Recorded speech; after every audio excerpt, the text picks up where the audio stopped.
તો રાજ્ય સરકારે પૂરગ્રસ્તોને આપેલી સહાયને હવે આપણે વોલ ગ્રાફિક્સથી સમજવાની કોશિશ કરીએ।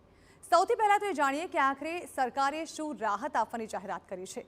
તો સૌથી પહેલા ઘરવખરીના નુકસાન માટે જે છે તે સરકાર આર્થિક સહાય ચૂકવશે, જેના માટે કેટલાક પુરાવા રજૂ કરવા પડશે। તો સાથે જ નાના વેપારીઓને વિશેષ સહાય ચૂકવવામાં આવશે। સાથે લારી ગલ્લાવાળાઓનું પણ ધ્યાન રાખવામાં આવ્યું છે, જ્યાં લારી ગલ્લા ધારકોને પણ સહાય ચૂકવવામાં આવશે। કારીગરો અને સ્વરોજગારીને પણ રાહત આપવામાં આવશે। તો એમએસએમઈ એકમોને પણ સહાય પેકેજ જાહેર કરવામાં આવ્યું છે। તો સાથે જે અસરગ્રસ્ત પરિવારો છે તેઓને સરકાર તાત્કાલિક સહાય ચૂકવશે। હવે કેટલી સહાય વેપારીઓને ચૂકવવામાં આવશે તેના વિશે વાત કરીએ તો લારી રેકડી ધારકને ₹7,500ની સહાય ચૂકવવામાં આવશે। 40 ચોરસ ફૂટ સુધીની દુકાનને ₹25,000ની સહાય સરકાર ચૂકવશે। ત્યારબાદ તેનાથી થોડી મોટી એટલે કે 40 ચોરસ ફૂટથી મોટી દુકાનને ₹50,000ની સહાય ચૂકવવામાં આવશે। છેલ્લા 12 મહિનાનું જીએસટી રિટર્ન ભરનારને જ આ લાભ મળશે। તો રાજ્ય સરકારના રાહત પેકેજ હેઠળ આ તમામ લોકોને સહાય ચૂકવવામાં આવશે।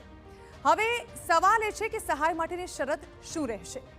તો આ માટે કેટલીક શરતો નક્કી કરવામાં આવી છે, જેમાં વેપારી પૂરગ્રસ્ત હોવો જરૂરી છે। સાથે છેલ્લા 12 મહિનાનું જીએસટી રિટર્ન તેણે ભરેલું હોવું જોઈએ।